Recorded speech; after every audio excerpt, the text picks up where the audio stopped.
Amém? Vamos estar também fazendo a oração por algumas pessoas, mas antes eu quero ler esse texto de Lucas 23, do 50 ao 54, que será o nosso texto base na meditação de hoje. Lucas 23, do 50 ao 54. E eis que certo homem, chamado José, membro do Sinédrio, homem bom e justo, que não tinha concordado com o desígnio e ação dos outros, natural de Arimateia, cidade dos judeus, e que esperava o reino de Deus, tendo procurado a Pilatos, pediu-lhe o corpo de Jesus e, tirando-o do madeiro, envolveu-o num lençol de linho e o depositou num túmulo aberto em rocha, onde ainda ninguém havia sido sepultado. Verso 54, era o dia da preparação e começava o sábado. Glória a Deus. Esse texto que o Senhor colocou no meu coração para ministrar e compartilhar com vocês essa noite, fala de um personagem chamado José de Arimateia, que não é um personagem assim tão conhecido como é Moisés, como Davi, como outros da Bíblia. José de Arimateia não é como o José do Egito, que nós tanto pregamos e tanto lemos e tanto conhecemos, e também não é como José, carpinteiro, padrasto de Jesus, mas é alguém quase que anônimo, que nós, se pudéssemos, passaríamos a nossa leitura e não acharíamos muita coisa ali, mas é um personagem importante, posto que está registrado na Bíblia do Senhor, na palavra de Deus. E a sua história está em Mateus, está em todos os evangelhos, todos os 4. Mateus 27, está em Marcos capítulo 15, está em João capítulo 19, e está também aqui em Lucas capítulo 23. E o pouco que sabemos de José de Arimateia é que ele era um homem chamado José, que era de Arimateia, portanto, José de Arimateia, muito rico, possuía um título familiar, um túmulo familiar muito raro, né? E ele cedeu esse túmulo a Jesus, depois da morte de Jesus. Ele era um negociante de estanho, né? E era uma pessoa muito conceituada na sociedade da sua época. Ele fazia parte de um conselho judaico chamado Sinédrio. O que era Sinédrio, pastor? O Sinédrio nada mais era de um grande tribunal que os judeus possuíam, que julgavam as questões religiosas. Era formado por 71 pessoas destacadas no meio religioso, anciãos, mestres, rabis, e o José de Arimateia tinha esse privilégio de participar do tribunal judaico do Sinédrio. O tribunal naquela época, o Sinédrio, não tinha a capacidade de condenar ninguém à morte. Esse poder lhe foi tirado quando Roma dominou a Israel.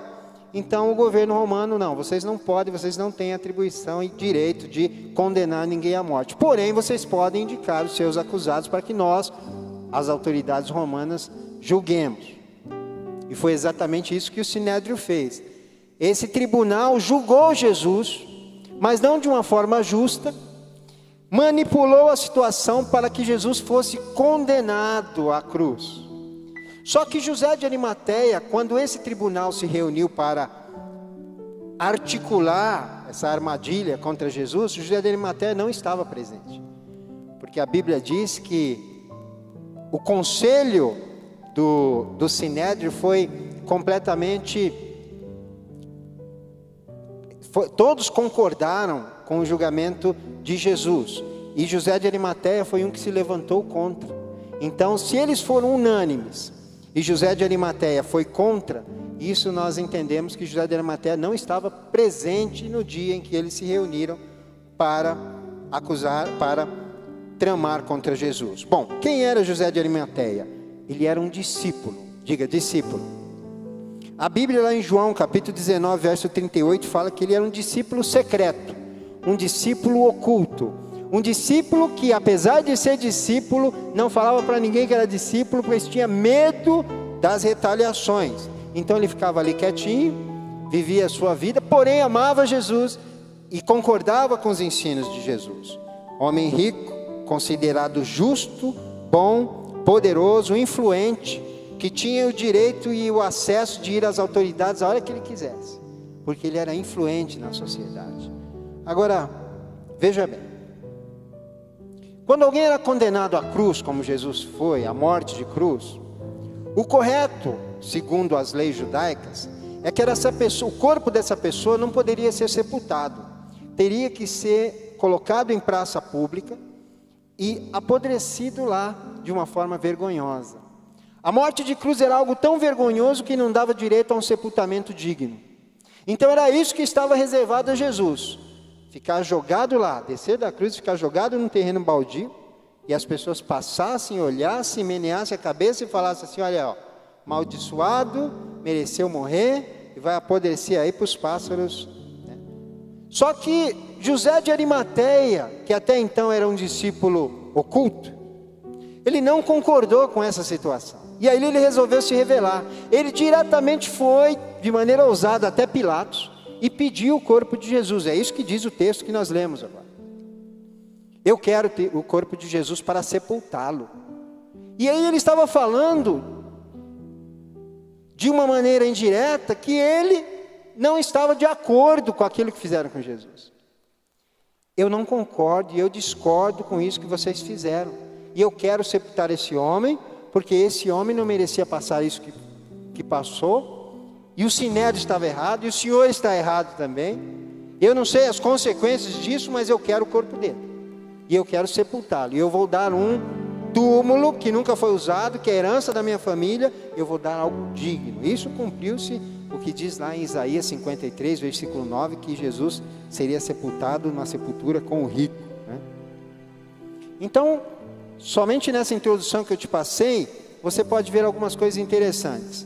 Um discípulo secreto, que resolveu se revelar, que ficou indignado com uma situação e disse: não concordo, e que a Bíblia diz também que ele esperava pelo reino de Deus, aguardava pelo reino de Deus. Bom, o que tudo isso tem a ver com a nossa vida? Se eu pudesse dar um tema, né, e eu dei um tema aqui para essa ministração, eu chamaria de: e agora, José? Um chamado ao posicionamento. Diga: um chamado ao posicionamento. E esse agora, José, é propositalmente baseado no texto de Carlos Drummond de Andrade, que é o poema que eu gostaria de ler agora para você, e que depois eu explico por que eu vou ler para você. E você vai falar: ah, pastor, eu não vim aqui para ouvir poema, mas aguenta um pouquinho que Deus vai falar com você algumas coisas, tá bom? Então segura aí, só ouve, por favor. E agora, José? E agora, José? A festa acabou, a luz apagou, o povo sumiu, a noite esfriou. E agora, José? Você que é sem nome, que zomba dos outros, você que faz versos, que ama, protesta. E agora, José? Está sem mulher, está sem discurso, está sem carinho. Já não pode beber, já não pode fumar, cuspir já não pode.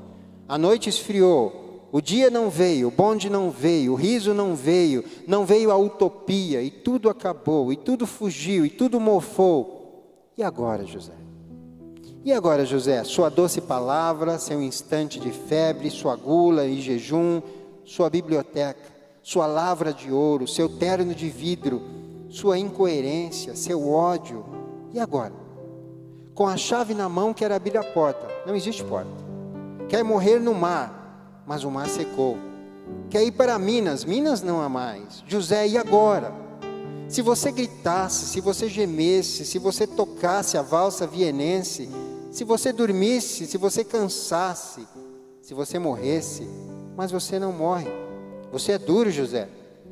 Sozinho, no escuro, qual bicho do mato, sem teogonia, sem parede nua para se encostar, sem cavalo preto que fuja a galope, você marcha, José.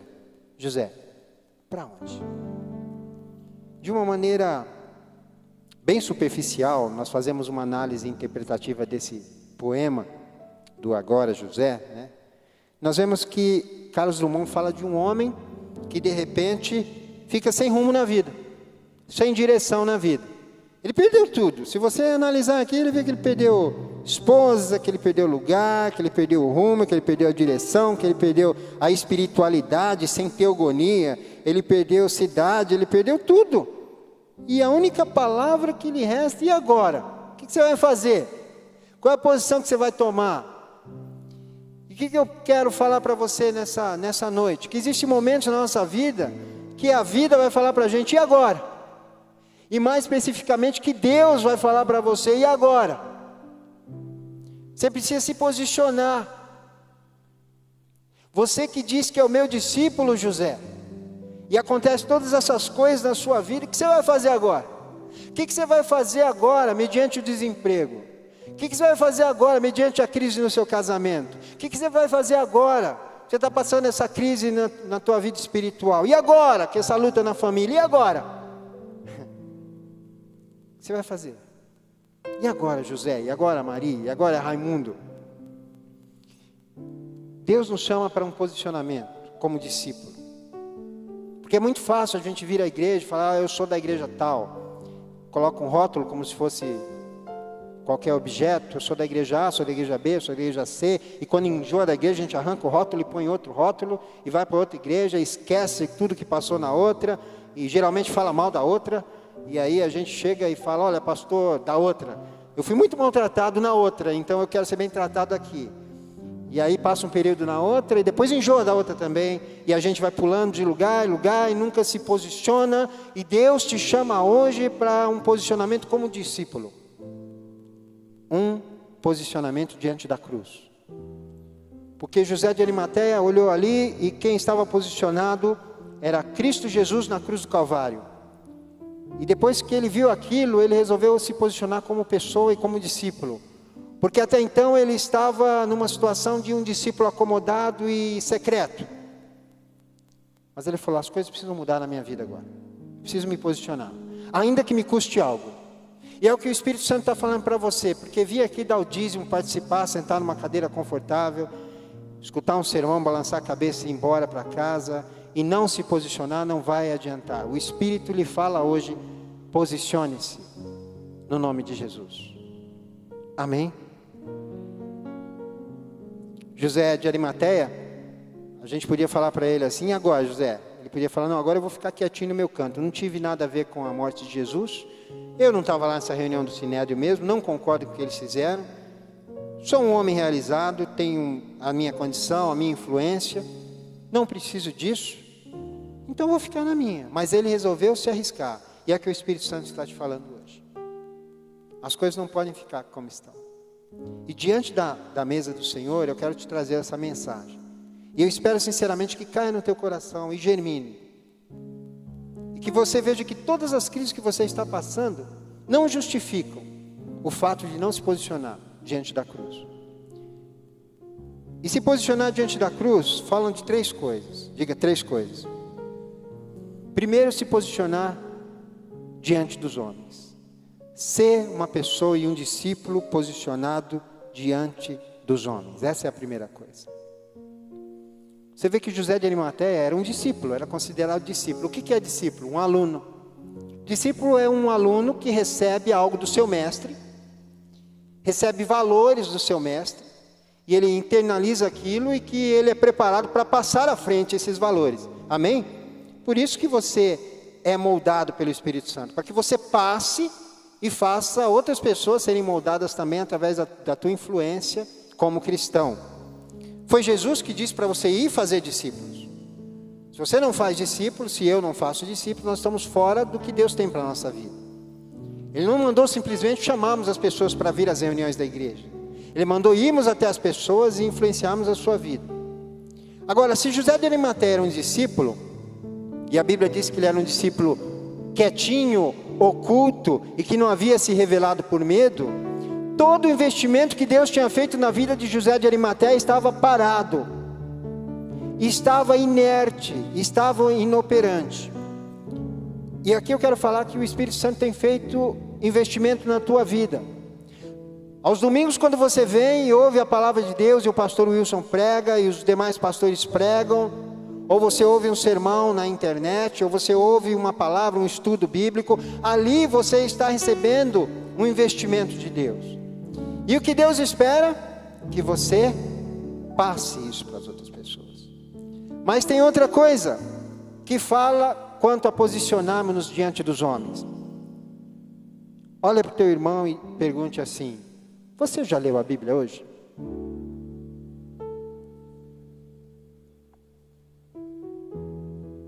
Aí você não responde, porque às vezes fica chato. Crente não pode mentir. Você já leu a Bíblia hoje? Você já leu a Bíblia ontem? Você leu sexta? Você leu sexta, quinta? Uns, né? Agora eu te chamo assim: qual é a tua relação com esse livro? Com esse não, com o teu, né? Com a tua Bíblia. Esse é meu. Qual é a tua relação com a Bíblia? Qual é a tua relação com a Escritura? Você que se diz discípulo e que é discípulo, que professou Jesus Cristo como seu Senhor e Salvador, e que em algum momento da sua vida achou que isso bastava.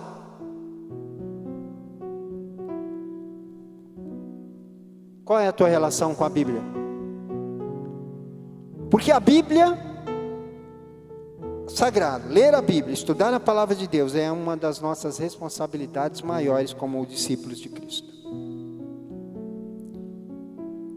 E eu não sei da onde que veio, quer dizer, eu sei, mas não vou falar, da onde que veio essa ideia que o crente moderno, o crente de hoje, não precisa se debruçar na palavra de Deus e dia a dia ter o seu período com a palavra e ler e meditar nela e aprender dela e receber dela. Eu não sei,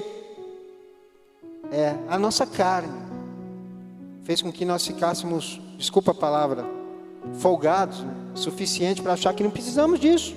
Eu vou lá, eu dou meu dízimo, então o pastor que me ensina lá, ele ora. Aliás, é aquela relação esquisita, né? Eu dou dízimo na igreja, sustento aquilo, eu vou lá, ele ora por mim, o pastor virou xamã, virou rezador, ele vai, põe a mão na minha cabeça, me lambuza com óleo e tudo na minha vida muda e eu não preciso fazer nada, porque eu tenho o meu guru. Eu deixei o Pai de Santo para ter agora um outro ser espiritual que zela pela minha vida. Eu não tenho responsabilidade nenhuma, nem preciso ler a Bíblia, porque o pastor Wilson lê para mim, e ele lê, ele aprende muito bem. Eu estou seguro. Não, você tem que se posicionar como filho de Deus, e se posicionar com a Escritura, diante das Escrituras de Deus, porque ela é um investimento na tua vida, e é através das Escrituras dentro de você, que as pessoas lá fora vão ser iluminadas, porque ninguém dá o que não tem. Agora escute bem o que a Bíblia diz, Mateus capítulo 5, verso 13 em diante, diz assim: vós sois o sal da terra. Ora, se o sal vier a ser insípido, sem gosto, sem sabor, como lhe restaurar o sabor? Para nada mais presta, senão para ser lançado fora e pisado pelos homens. Vós sois a luz do mundo. Não se pode esconder uma cidade edificada sobre um monte. Deus nos levantou para nós estarmos em evidência, para que nós influenciássemos a sociedade de Ribeirão Preto, é da sociedade, amém? De maneira positiva. Nem se acende uma candeia para colocá-la debaixo de um alqueire, de um móvel, mas no velador, que ilumina todos que se encontram na casa. Assim, brilhe também a vossa luz diante dos homens, para que vejam as vossas boas obras e glorifiquem a vosso Pai que estás no céu. E é assim, querido, é lendo a palavra, é estudando a palavra de Deus, que nós vamos ser transformados e vamos ter o que passar para as pessoas, né? Mas a gente se esconde dessa responsabilidade diante dos homens, né? A Bíblia diz, Romanos capítulo 10, verso 8: porém que se diz, a palavra está perto de ti, na tua boca e no teu coração, isto é, a palavra da fé que pregamos. Diga: a palavra da fé na minha boca e no meu coração. Se tem na minha boca é que eu tenho que estudar, que eu tenho que aprender, é que eu tenho que ter uma mensagem para as pessoas. É por causa dessa omissão diante dos homens que as heresias se levantam. É que as coisas erradas acontecem no nosso meio e que a gente acha que é normal. É que surge uma mensagem maliciosa e maligna no nosso meio e a gente convive com ela perfeitamente. Por quê? Porque a gente não tem um relacionamento sadio com a palavra de Deus. Jesus é o Logos vivo de Deus. Eu amo a palavra, eu amo Jesus. Eu ando num lugar seguro. Querido, por causa dessa omissão, existem muitos discípulos aí que vão na igreja e perguntam para o outro: qual que é o seu signo?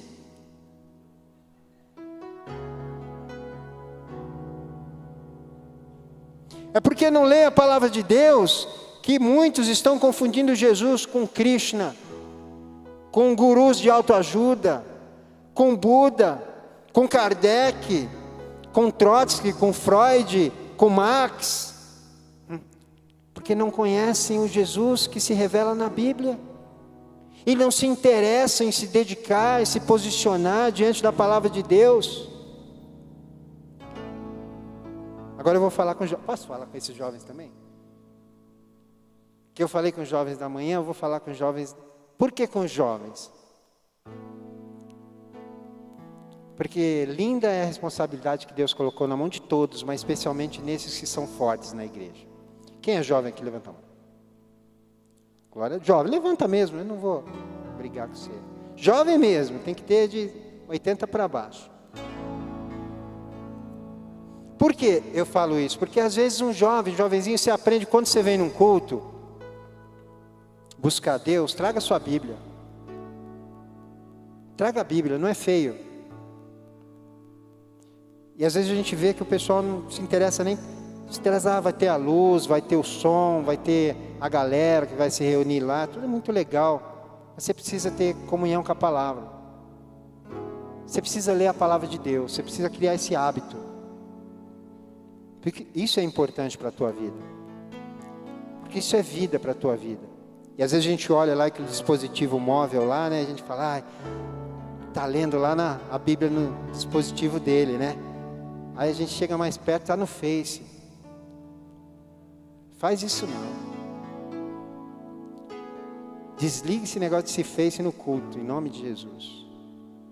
Eu falo isso porque teve uma pesquisa que eu vi essa semana, que os cristãos, eles leem mais o que está escrito no Facebook do que o hábito de ler a Bíblia.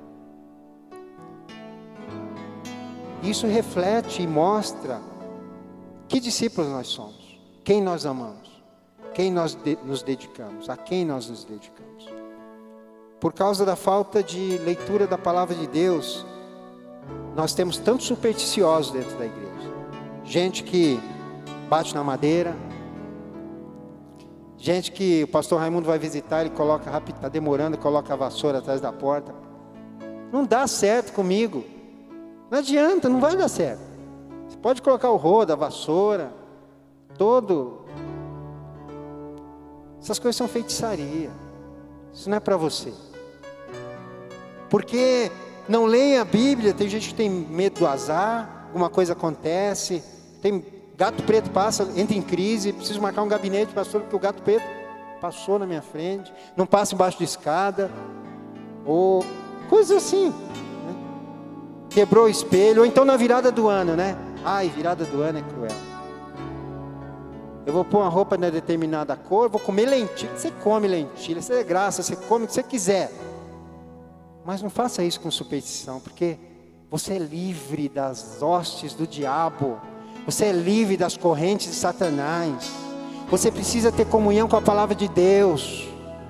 Deus quer que você se dedique mais à palavra, para que você tenha luz para passar para as pessoas, uma mensagem segura para passar para as pessoas.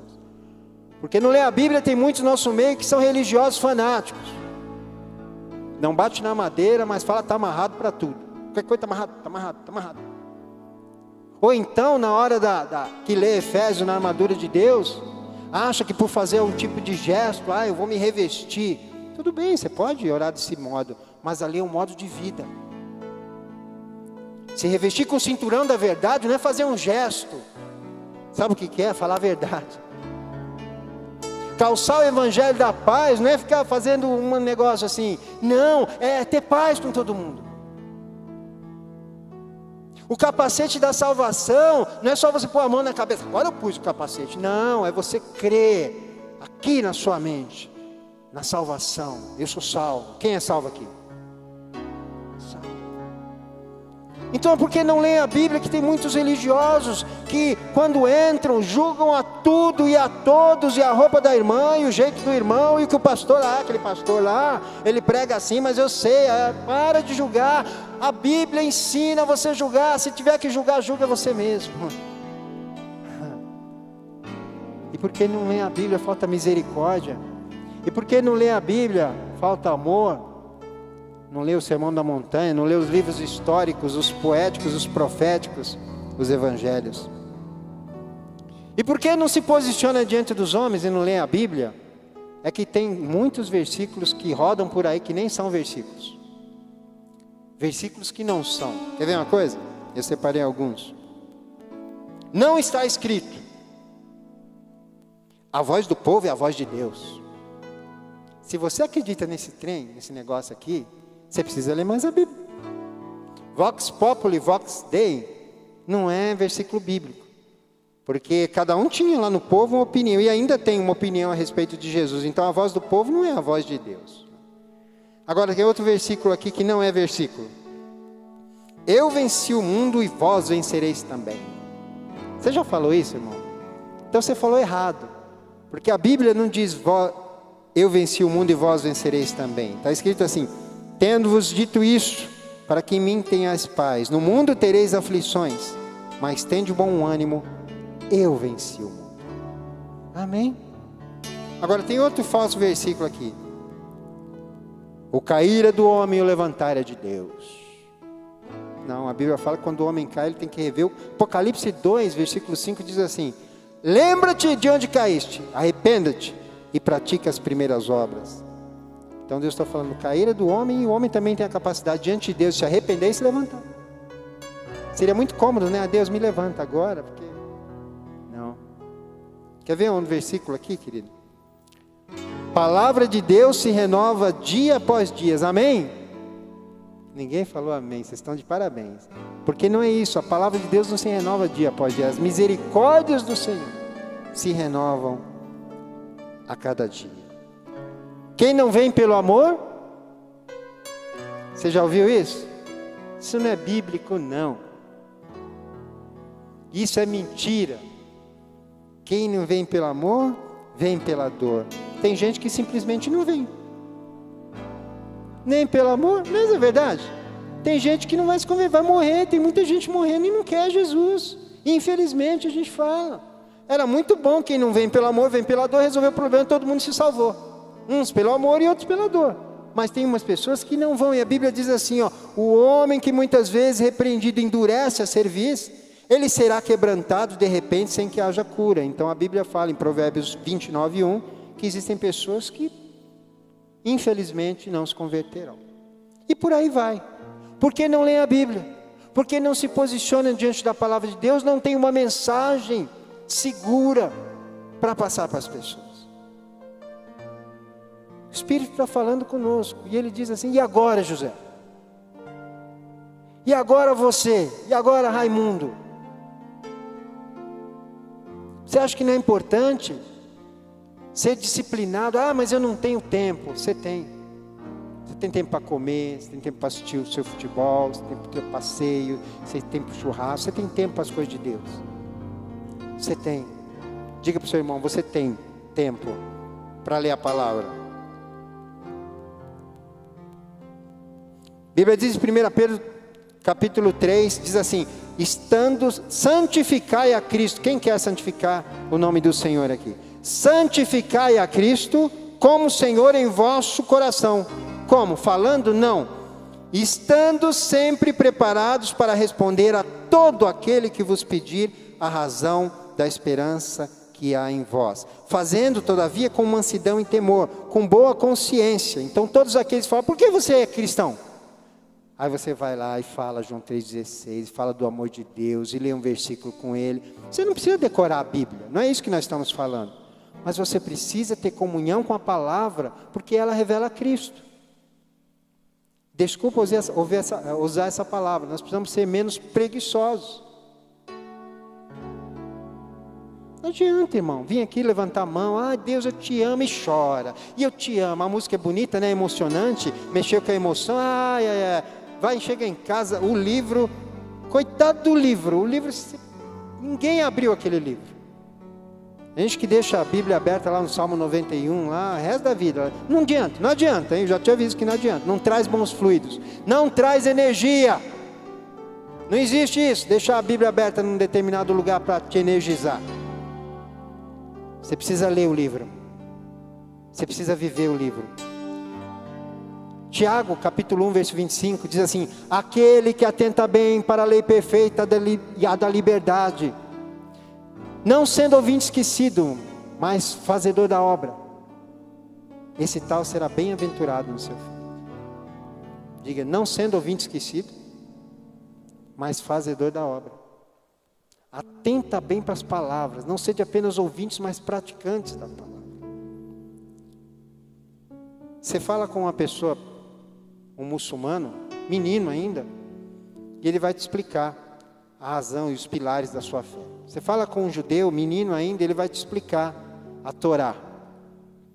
Você fala com alguns crentes com 80 anos de igreja, você fala assim, por que Deus é um só e vocês falam que é Pai, Filho e Espírito Santo? Não é 3 deuses? O que é ceia? O que é o batismo? Por que eu não posso batizar criança? Ele fala, não sei, vai falar com o pastor Wilson. Tudo bem, mas você tem que saber. É porque você não lê. É porque você não liga. É porque, José, muitas vezes você não acha que isso é importante. Você precisa se posicionar diante dos homens. Pastor, eu precisaria que o senhor falasse de filme. E eu vim para cá pensando que o senhor ia falar de filme. Eu gosto de filme. E é bom assistir filme. Só que você assiste os filmes e você pode pensar que não. Você pode achar que eu estou... Mas eu não assisto tantos filmes quanto você pensa. Mas todos que eu assisto, eu faço um paralelo nas coisas que eu leio na palavra. Por isso que quando eu venho aqui eu falo de filme. Não é porque eu vivo assistindo filme, eu tenho mais o que fazer. Eu gosto de filme. Na hora do meu lazer, com a minha família, num cinema, eu gosto muito. Mas os poucos que eu assisto, querido, eu vejo a palavra, porque eu gosto de ouvir a palavra, ler a palavra. É bom, o cristão deve ser assim. Eu não falaria isso para você se eu mesmo não vivesse isso que eu prego. Mas você também pode assistir filmes de maneira livre, mas lê a Bíblia. Lê a Bíblia. Até antes de assistir filme, lê a Bíblia. Porque na Bíblia tem tudo que um filme também tem. Você gosta de filme de aventura? A Bíblia tem aventura ali. Você vê ali a naufrágio de Paulo, né? Eu já preguei sobre os naufrágios de Paulo, né? Emocionante, você imaginando, o cara cai, quebra tudo, Deus o livra a tripulação, e cai na praia. Depois o homem vai lá fazer uma fogueira para aquecer o pessoal, a cobra vem, pica a mão dele. Você fala, aí o pessoal, mas esse homem aí é azarado. Ele fala, que nada, ele sacode a cobra dentro da fogueira, coisa assim. Jonas e o grande peixe, não é a baleia não, é o grande peixe, né? Aventura, a Bíblia é cheia disso. Você pode, assista filme, mas leia a Bíblia, lá tem drama. Você gosta de filme dramático? Então vê a vida de Absalão e Davi. Gente, o conflito desse pai e desse filho, a vida de Tamar. Quem é Tamar? Vai ler a Bíblia. Está lá, Tamar, Mefibosete, pessoa, Ruth e Noemi. Que drama. Eu gosto, pastor, de filme de batalhas épicas. Então lê a Bíblia. Você pode assistir o filme, mas olha lá as batalhas de Josué, né? Davi, Sansão e Golias, isso aí, né? Pastor, eu gosto de filme romântico. Então lê a Bíblia. Você olha lá Isaac e Rebeca, né? Bonito. O encontro de Isaac e Rebeca é uma coisa linda, é uma coisa inspiradora. Você vê lá Salomão e a Sunamita, é muito legal. Então, existe. Até filme de terror, que eu falei errado a referência de manhã, porque eu preciso ler a Bíblia. Mas, para todos. Mas filme de terror, quem gosta de filme de terror aqui? Vocês são muito espertinhos, né? Vocês nunca iam falar que gostam. Mas tem essas coisas também. Porque você vê lá o sonho de José. De manhã eu falei Daniel, né? Não é nada de Daniel. O sonho de José, né? Quando José viu aquelas vaquinhas no sonho dele, magrinhas devorando as gordinhas. Isso é muito terrível. Para mim isso é uma cena de terror, não é sonho, é pesadelo, né? Mas tem essas coisas. A Bíblia é completa, a Bíblia inspira. E quando eu vou lendo a Bíblia, eu vou me tornando parecido com Cristo Jesus, porque eu absorvo ali daquelas pessoas que tiveram experiência com Deus, exemplo. E por falar em filme, para não dizer que eu não falei das flores, para não dizer que eu não citei nenhum filme aqui, tem um filme que eu assisti chamado After Earth, que é Depois da Terra, com Jaden Smith e Will Smith, 2013. Não sei se alguns aqui já assistiram. Mas ele fala de um pai e de um filho que tinham um relacionamento não muito positivo. E era um filme futurista, então um filme de nave, de espacial. Eles não estavam na Terra, eles viviam em naves. E aí o pai era um grande general, famoso herói. E o filho, um menino de 13 anos, queria reatar esse contato com o pai. E os dois foram viajar no espaço, né? Isso é filme. E eles estavam lá e de repente essa nave cai. Um acidente. Eu não vou contar o final do filme, como eu sempre faço. Hoje não faço. Estou me convertendo. Mas a nave cai, e sabe o que acontece? O pai se fere e a nave é partida em dois pedaços. Eles estão nesse pedaço e o outro pedaço da nave tem um aparelho que é capaz de ser acionado e chamar o resgate. E o pai fala para o filho: eu não posso ir com você, mas eu posso te guiar na caminhada. Eu posso me comunicar com você através dos equipamentos. Eu vou ver tudo que você vê. E você vai enfrentar perigos aí nesse planeta. Mas eu vou estar com você. E você vai lá, filho. Você vai vencer e você vai resgatar, conseguir o aparelho para resgatar a gente. Aí o Kitai, que é o menino, ele vai. Mas o engraçado que eu quero tocar nesse ponto é que à medida que ele ia sendo guiado pelo pai, ele ia pensando como pai, agindo como pai. Tem um momento que deu um problema na aparelhagem, eles não se comunicavam mais, mas o menino fazia tudo que o pai fazia, porque ele era alguém que entendeu como o pai agiria. Assim somos nós. Quando lemos e nos expomos a essa palavra, nós entendemos, encontramos a Cristo, a Jesus, vamos nos parecendo mais com Ele, e na caminhada da vida, eu vou sendo um discípulo que me posiciona diante dos homens com autoridade de filho de Deus. E eu posso acionar o resgate. Eu posso falar da graça de Deus e do amor de Jesus para as pessoas, porque eu sou alguém que me debruçou sobre a Bíblia, que ama a Bíblia. Eu acho que em tudo Deus está falando hoje aqui. Me desculpe por me deter muito nesse ponto, mas Ele está falando: olha, você precisa amar a minha palavra,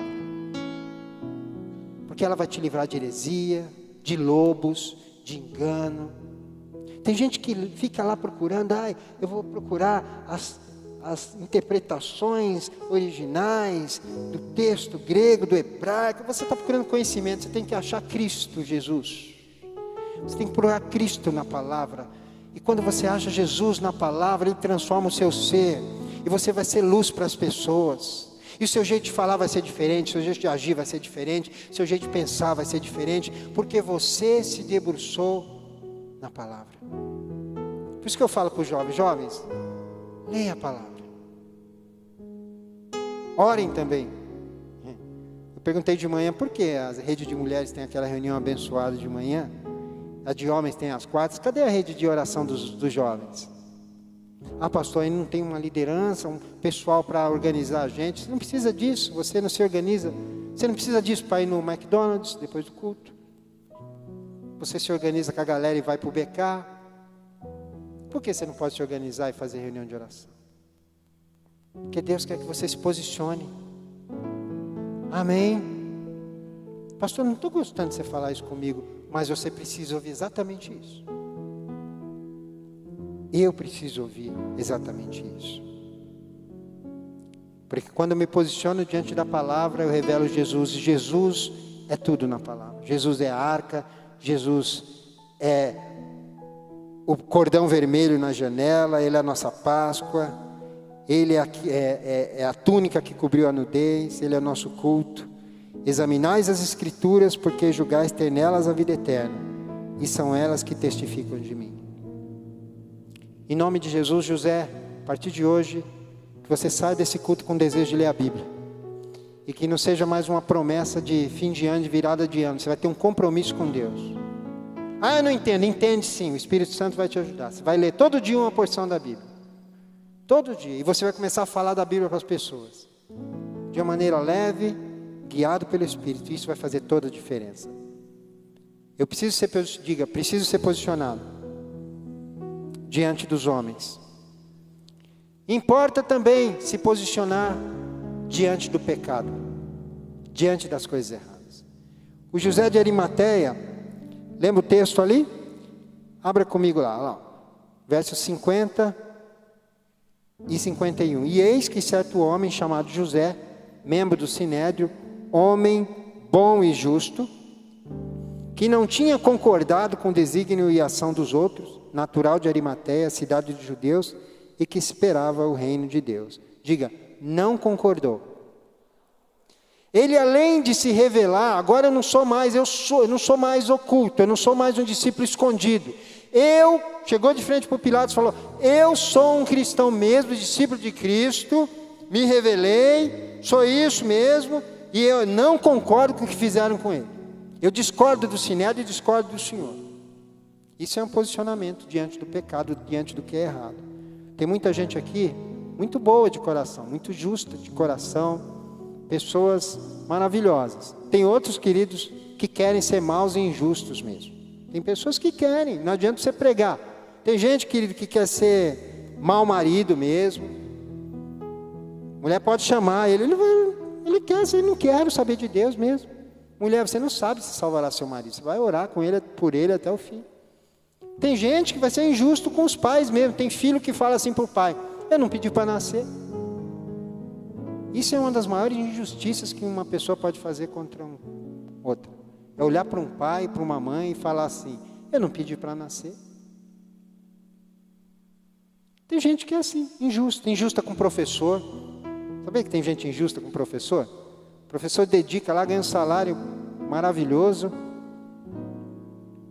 Aí ele sai de lá, ele menospreza, ri, maltrata. Isso é maldade no coração, isso é falta de Deus no coração. A gente deve ter respeito às autoridades, respeito às pessoas que se dedicam a nós. Tem gente que é injusto mesmo, né? Com as comunidades, como eu falei assim, com a sua igreja. Vem, serve a igreja 20 anos, depois sai falando mal, vai para outra. É injustiça. Mas, querido, tem gente que é justa e é boa. Mas só falta uma coisa, se posicionar diante do pecado. E é isso que o Espírito Santo está falando hoje. Quando a cruz foi estabelecida, o discípulo diante da cruz, ele se posiciona diante dos homens, mas se posiciona diante do que é errado. E ele fala, eu não concordo. Diga, não concordo. É isso que a gente tem que falar para muitas coisas. Porque às vezes a gente toma uma atitude assim, fica em cima do muro, né? E aí, quando o namorado, ou o noivo, ou aquele que não é casado, quer ter relações sexuais com ela não tem coragem de se posicionar e falar, não concordo com isso. Sendo uma cristã, ela cede. Por que ela cede? Porque ela tem medo de perder o relacionamento. Mas importa que você se posicione diante do pecado, ainda que perca, ainda que venha sofrer perdas. Você tem que se posicionar e ser radical e falar, não concordo com aquilo que você sabe que é errado. Não concordo, é algo que você deve falar, meu jovem, para as coisas erradas que te oferecem. Eu não concordo com esse vício, isso não é para mim. Deus falou para eu me encher do Espírito Santo. Ah, mas é só socialmente, aí, tá com a galera, o churrasco, aí, vai, você é bobo, você é fanático. Eu não concordo. Mas vão rir da minha cara, que ri. E aí? Você tem que se posicionar. Não dá para ver uma vida política no sentido de nem ser morno, nem ser quente, nem ser frio. Você precisa saber quem você é. Não esconder. O Espírito Santo fala hoje aqui, se posicione. Se posicione diante dos negócios ilícitos. Não concordo com esse negócio, com essa sonegação. Eu não concordo em fazer isso aqui, esse subterfúgio que é contra a lei. Ah, mas eu vou perder o negócio. Que perca! Perca. Mas você tem que aprender a falar, não concordo, porque isso é sadio e seguro diante de Deus. O Espírito Santo está nos movendo alguns passos nessa noite, amém? Como eu falei, seria agradável dar uma mensagem aqui que você tivesse, mas é necessário que nós falemos o que a igreja precisa ouvir. Estamos diante da mesa do Senhor.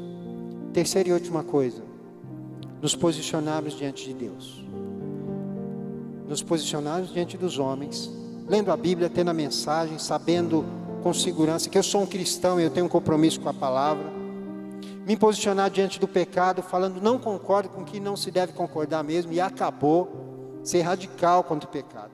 Terceira coisa, quando a cruz se estabelece e Jesus está ali, eu sou chamado a me posicionar diante de Deus. Para a maioria das pessoas, para que serve Deus? Para me trazer benefícios. Esse é o relacionamento de muita gente com Deus. Deus é como se fosse Papai Noel, Deus é como se fosse o gênio da lâmpada, e aí ele serve para me dar a bênção. Eu vou na igreja para receber minha bênção. Eu ainda falo para os outros, vai na igreja que você vai receber a bênção. Nada há de errado em ser abençoado, isso é uma consequência, mas não é a nossa motivação. Porque, querido, José era rico, reconhecido como justo e bom, e era influente. E tem muita gente que quer servir a Deus só para ter tudo que José de Arimateia tinha. Eu quero muito dinheiro, eu quero ser muito poderoso, ter muita influência, e eu quero ser admirado pelas pessoas como bom e justo. É tudo que eu quero na vida. Então o que o José de Arimateia tinha é o que eu quero como meu objetivo final. Porque eu quero mais, eu sirvo a Deus para receber mais. E essa motivação egoísta é a mesma motivação que as pessoas que serviam outros deuses durante toda a história sempre tiveram. Porque, veja bem, olha para mim, estou terminando, tenha paciência. Paciência é fruto do Espírito. Amém? Calma, tranquilo. Eu aprendi a falar lá na Colômbia. Tranquilo. Então, meu amado, quando nós olhamos os egípcios antigos, eles se relacionavam com seus falsos deuses, querendo o quê? Benefício. Oramos lá, os assírios ou os outros de outras civilizações, serviam os deuses para quê? Benefício. Eu quero receber algo em troca. Olhamos os pais do povo brasileiro. Quais os grupos básicos que deram origem ao nosso povo? Os índios nativos aqui, que já eram originais daqui, os escravos africanos e os portugueses europeus. Esses três deram origem à maioria do povo brasileiro. Mas todos eles, os índios buscavam seus deuses na selva para quê? Receber favores. Os africanos sacrificavam ali para os orixás e para as entidades para quê? Para receber poder, para receber favores. E os europeus buscavam seus santos, suas promessas, suas velas, suas novenas. Para quê? Favores.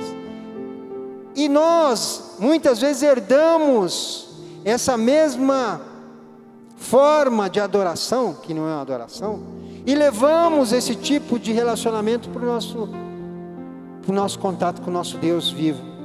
E aí nós só buscamos a Deus para receber favores. Eu vou fazer uma campanha para receber algo, eu vou buscar a Deus para receber, eu dou meu dízimo para receber, eu não dou por amor, eu não dou por consciência, eu dou, Deus, vou fazer prova do Senhor. Você é bom mesmo? Prova. Você é bom mesmo? Aí ó, 50, hein? Estou dando, Deus.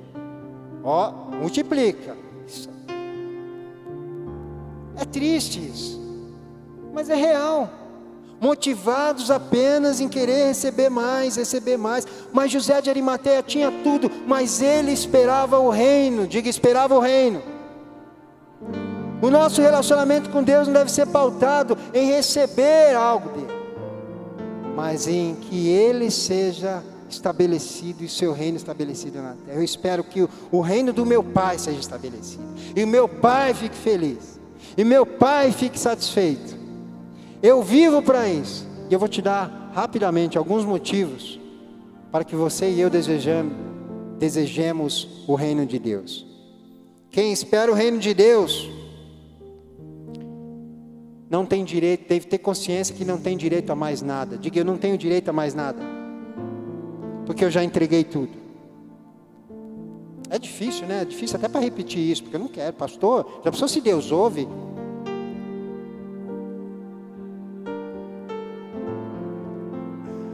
Ah, meu amado, nossa relação com Deus é de pai e filho. Relação pura, limpa e sadia. Como foi dito aqui pela irmã, pela Mariana, eu não preciso fazer nada para que Ele me ame mais. E nada que eu faça vai fazer com que Ele me ame menos. Ele é totalmente curado no seu amor, Ele é amor. Amém? Não preciso viver convencendo a Deus de nada. Eu o sirvo porque eu quero que o seu reino seja estabelecido na terra. O reino de Deus é o governo de Deus. O reino de Deus é a vontade de Deus estabelecida nessa terra. Agora veja bem o que diz aqui Mateus capítulo 13, 45. O reino dos céus é também semelhante a um que negocia e procura boas pérolas. E tendo achado uma pérola de grande valor, vende tudo o que possui e a compra. Veja bem, essa ilustração foi um dia o Ed René Kivitz fez, eu achei muito interessante, toma até a liberdade de fazer, e ele baseou essa interpretação desse texto no livro do discípulo de Juan Carlos Ortiz. E o Juan Carlos no livro, ele faz essa alusão a esse texto.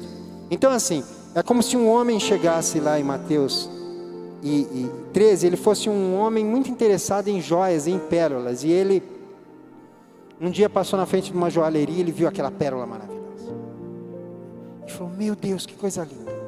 De todas as minhas, de tudo que eu tenho, eu já vi, nunca vi algo assim. Eu preciso comprar. Eu preciso. Aí ele entra meio desconfiado na loja e pergunta para o dono, quanto que custa? O homem fala, ó, ela é muito cara, essa joia é muito cara. Ele fala assim, mas quanto? Olha, é uma soma muito considerável, até medo de te falar. Ah, então quer dizer que eu não posso comprar? Não, pode, qualquer um pode comprar. Só que o preço é caro. Mas quanto que é então? É tudo que você tem. Se você passar tudo que você tem aqui, eu te vendo ela. Tudo que eu tenho é. É possível isso? É. Eu faço a lista, você me fala o que você tem e eu te dou ela. Aquele homem ficou maravilhado com aquela joia e falou, então eu quero, eu te dou tudo que eu tenho. Então tá. O vendedor pegou um caderno e falou, então vamos anotar tudo que você tem aqui e vamos fazer a permuta e a troca. Então, vamos lá, quanto você possui? Bom, eu tenho 10 mil no banco, é o que eu tenho, 10 mil na caderneta de poupança. Então 10 mil no banco, tá bom, que mais? Não, nada mais, eu só tenho agora uns trocados aqui na carteira. Então, deixa eu ver a carteira. Aí abre a carteira, 10, 20, 30, 40, 100 reais, tá, 100 reais, cartão de crédito, cartão de débito, dá senhas também, deixa a carteira também, tá aqui. Eu vou ficar sem nada, vou voltar para casa sem nada. Casa, você tem casa? Ah, tem casa. Então casa, você tem que dar a casa também, casa, tá. A minha mulher vai ficar maluca, você tem mulher também? Tá, mulher, você tem filho? Tenho 2 filhos, filho também, tudo aqui. Mas tudo, filho, tudo é tudo, você tem que dar tudo, carro, papagaio, cachorro, tudo. Mas não vai sobrar nada, só tem a roupa do corpo. Agora, roupa do corpo também, tá aí, roupa do corpo. Aliás, o corpo também não te pertence mais, o corpo também, tudinho. Depois que fez a relação, pronto. Agora tudo isso me pertence, você pode ficar com a joia, com esse tesouro, mas escuta uma coisa, disse o vendedor. Eu vou deixar você ficar com essas coisas por enquanto e usufruir dela pelo tempo que eu achar conveniente. Mas não se esqueça que todas essas coisas são minhas e que você já entregou. E quando eu precisar, o direito não é seu mais. E é assim que é o reino de Deus. Nós, quando vemos a Cristo Jesus, aceitar Jesus não é só levantar o bracinho, é entregar tudo. Eu não tenho mais direito a nada. Tudo é teu, Senhor. Tudo é teu. A minha casa é tua. Minha esposa, meus filhos, minha vida, meu corpo. Tudo é de Jesus. Amém. Por isso eu não tenho direito de falar, eu não concordo com o negócio de célula. Você não tem que concordar, que você não tem nem direito a isso. Porque o direito é do reino.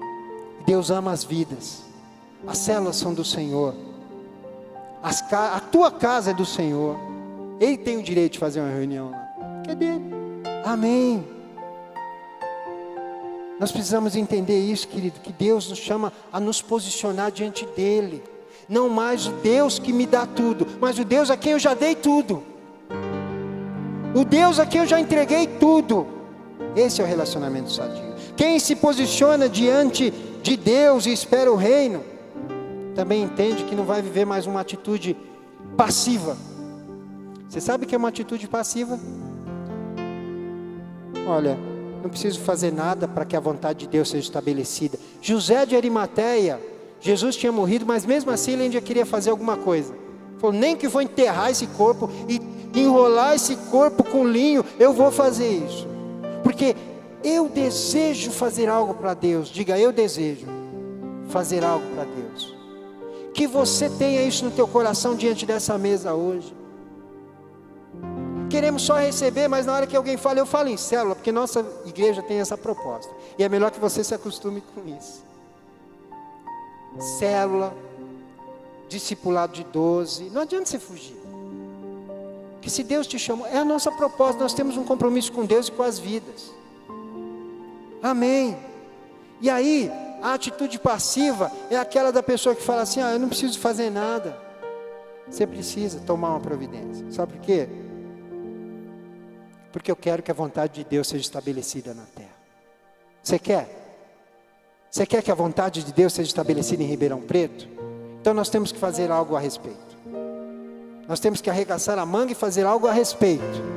Nós temos que deixar o lugar de comodismo, deixar os nossos achismos e fazer algo a respeito, para que Deus seja glorificado nessa terra.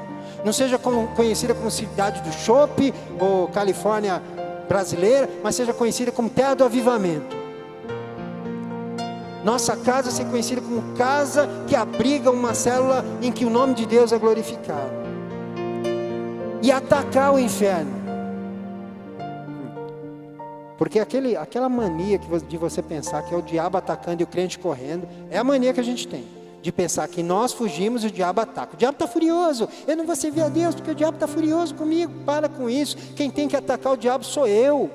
A Bíblia fala lá, eu te digo que tu és Pedro, e sobre essa pedra edificarei a minha igreja, e as portas do inferno não prevalecerão contra a igreja de Deus. Agora, presta atenção aqui, eu estou acabando. Você está aí? Amém? Está acordado aí? Glória a Deus, estou acabando. Portas do inferno, imagina uma cidade, e ali é o inferno, e tem as portas do inferno fechadas. Quem está aqui dentro? Os demônios e os diabos e os planos malignos aprisionando as vidas, estão do lado de dentro da cidade. E as portas protegem, porque porta na cidade antiga era para proteger de invasão. Então o diabo está protegido lá. Só que muda, Jesus falou, as portas do inferno não prevalecerão, ou seja, eu estou concebendo uma igreja que ataca. E ela vai para cima das portas do inferno, e ela vai começar a bater, e a chutar, e a forçar, e a falar, abre! Solta as vidas, solta essa criança, solta esse jovem das drogas, solta essa família, abre em nome de Jesus. E a porta do inferno começa a tremer, e você avança, e a porta começa a tremer, e ela cai, e você entra e resgata, porque você foi chamado para avançar, para parar de atitude passiva e esperar o reino, e fazer algo pelo reino. Você é a igreja de Cristo. Você fica aí confabulando e pensando coisas altas demais. Não concordo com isso, com essa teologia disso, eu não concordo com o pregador isso. Cai na real e deixa Deus usar a sua vida. Porque vidas estão morrendo lá e Deus está precisando de gente disposta a avançar. Posicionar-se diante de Deus. Não é um Deus que serve para me dar as coisas, mas é um Deus que eu entreguei tudo e vou servir de todo o coração. Eu não vou medir esforço para te servir, até que a sua vontade seja estabelecida, porque você ora desde pequenininho, seja feita a tua vontade, assim na terra como no céu. Não orou? Não orou? Desde pequenininho você não fazia essa oração? E a vontade dele fala, eu quero que você lidere uma célula, eu quero que você tenha um grupo de discipulado grande, eu quero que você seja referência, eu quero que você ore, eu quero que você leia a Bíblia, eu quero que você seja alguém referência nessa cidade. É isso que eu quero, essa é a minha vontade. Você está ouvindo a vontade de Deus nesse culto hoje? Diga, Senhor, me usa. E a última coisa que eu quero falar: esperar o reino e nunca desistir. Diga, nunca desistir. Ainda que eu esteja lidando e carregando coisas mortas, eu ainda vou manter a esperança. Porque, querido, ele era um discípulo, José de Arimateia era um discípulo de Cristo Jesus. Imagina o sentimento dele quando ele descia aquele corpo do madeiro, quando ele enrolava naquele linho fino. Tanta decepção, tanta dor, porque ele não sabia que Jesus ia ressuscitar. Ele estava vivendo um momento, mas ele esperava o reino de Deus. Deixa eu te falar uma coisa aqui, como profecia para a tua vida: envolva-se com as coisas de Deus em nome de Jesus. Homens, deixa eu falar para você agora: você não vai mais ser um cristão que precisa da sua mulher te mandar orar, da sua mulher te falar para você ir na igreja. Você vai ser o sacerdote da tua casa. Homem, você vai ser o cabeça da tua casa. Você vai ensinar seus filhos a orar. Você vai levar sua esposa para a igreja, sua família para a igreja. Você vai ser exemplar no teu trabalho. Homem, você vai ser conhecido como homem limpo lá no teu trabalho. Vão rir de você lá.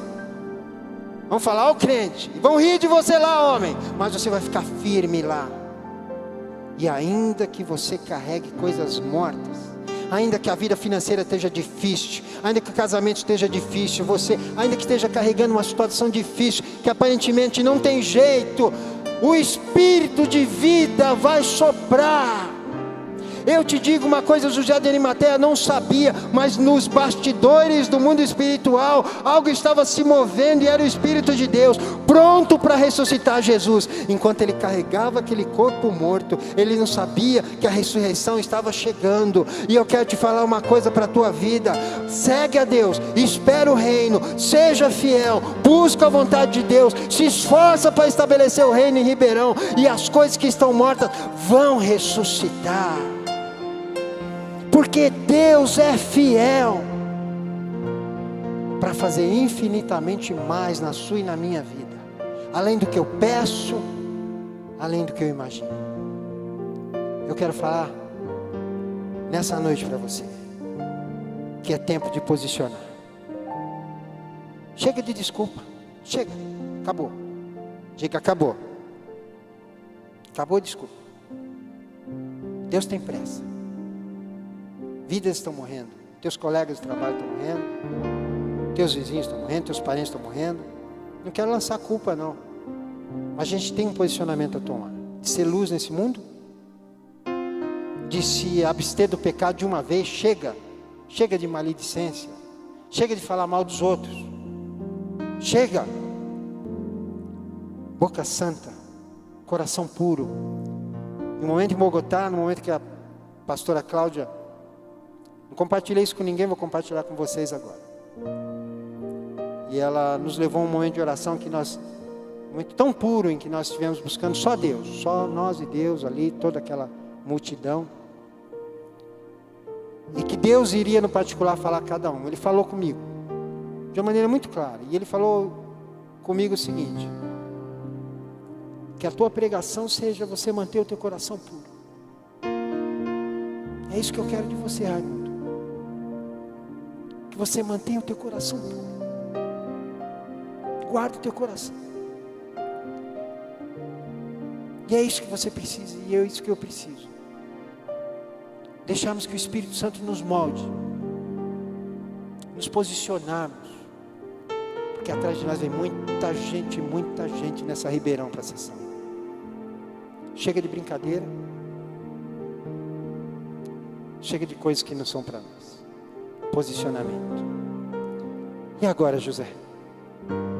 E agora, Maria? E agora você? Cabe você digerir tudo isso que o Espírito te deu. Você não é obrigado a nada, mas eu espero que alguma coisa dessa mensagem tenha entrado no teu coração e te leve a ser alguém diferente. Você não conseguirá sozinho, você precisará da ajuda do Espírito Santo. Portanto, nós vamos orar agora. Vamos pedir para Ele para iniciar em nós uma nova obra como diz a canção. E eu vou pedir para você ficar de pé. Temos muitos Josés de Arimateia aqui, Marias de Arimateia.